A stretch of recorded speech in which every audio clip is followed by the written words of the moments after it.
Hello everyone, আশা করি তোমরা সকলেই ভালো আছো। আমিও ভীষণ ভালো আছি। আজকে আমি চলে এসেছি তোমাদের সঙ্গে একটা নতুন ব্লগ ভিডিও নিয়ে। তো তোমরা আগের দিন দেখেছিলে আমার একটা ভিডিও, সেই ভিডিওটা আমার হাজব্যান্ড মাংস রান্না করছিল। মোটামুটি সকলেই দেখেছো, প্রচুর ভালোবাসা দিয়েছো। ভিডিওটা তো তোমরা এনজয় করেছোই। আমার কনভারসেশনটা ছিল বাংলা ভাষাটা অনেকেই লাইক করেছো, আমাকে বলেছো ভীষণ ভালো হয়েছে। সবাইকে অসংখ্য ধন্যবাদ। ওই দিনকার না মাংসটা খেয়ে ঠিক পোষায়নি, সত্যি পোষায়নি। মানে অলরেডি এত ভাজা ভাজা করে ফেলেছিল মশলাগুলো, জাস্ট মাংসটা রান্নাটা আমার খুব একটা ভালো লাগেনি। সো আজকে ওই জন্য আমি আরেকবার চিকেনটা বানাবো, কিন্তু আমি আজকে নিজেই বানাবো যেহেতু চিকেনটা আগের দিন মন মতন হয়নি। সো আমি দেখো মশলাগুলো, পেঁয়াজগুলো ভাজা ভাজা করে মশলাগুলো অলরেডি কষাতে দিয়ে দিয়েছে। এখানে কচুরলতি আছে, কচুরলতিটা আমরা ভীষণ ভালো খাই কচুর যে কোনো রেসিপি। তো আর ডালটা রেডি হয়ে গেছে অলরেডি, ভাতও মোটামুটি হয়ে গেছে। তো এখানে মশলাটা এখন কষানো হচ্ছে। আর আজকেও দেখো শিল নোড়ায় কিন্তু বাটা হয়েছিল মশলাটা, তখন কিন্তু আমি ভিডিওটা ক্যাপচার করতে পারিনি। বাট এখানে দেখো সব মশলাগুলো রেডি করা আছে।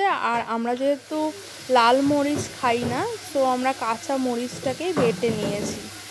তো দেখছো মশলাটা কষানোর পরে অলরেডি দেওয়া হলো কাঁচা মরিচের বাটাটা আর একটা তেজপাতা। আর যেহেতু মশলা যেটুকু বাটা ছিল সেই মশলাটা দেওয়া হয়েছে, তো মশলার বাটিটা ধুয়ে দিয়ে দেওয়া হলো। তারপর সব মশলাগুলো দিয়ে এইবার ভালোভাবে নাড়াচাড়া করা হচ্ছে, ভালোভাবে কষাতে হবে। কারণ মাংস রান্নার মেইন হলো কষানো যদি ঠিক না হয় মাংস রান্নাও ঠিক হয় না।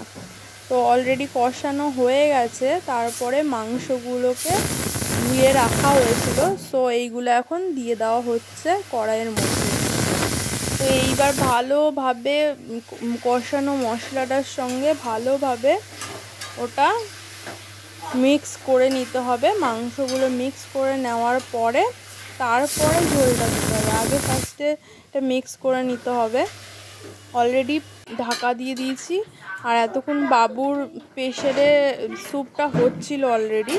বাবুর স্যুপটা নামিয়ে এবার ভাতটা বসিয়ে দেওয়া হয়েছে। তো দেখছো ঝোলটা অলরেডি দেওয়া হয়ে গেছে, ঝোলটা ফুটছে।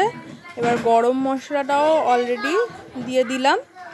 সো মাংসের ঝোলটা এবার ফুটলেই নামিয়ে ফেলতে হবে। অলরেডি মাংসটা সিদ্ধ হয়ে গেছে আর গরম মশলাটাও অলরেডি দেওয়া হয়ে গেল। সো এখন মাংসটা একটু ভালো করে টকবগিয়ে ফুটাতে হবে, ফুটিয়ে তারপর নামিয়ে। ভিডিওটি যদি ভালো লেগে থাকে তাহলে লাইক, কমেন্ট, শেয়ার অবশ্যই করে দিও। সবাইকে অসংখ্য ধন্যবাদ আমার পাশে থাকার জন্য।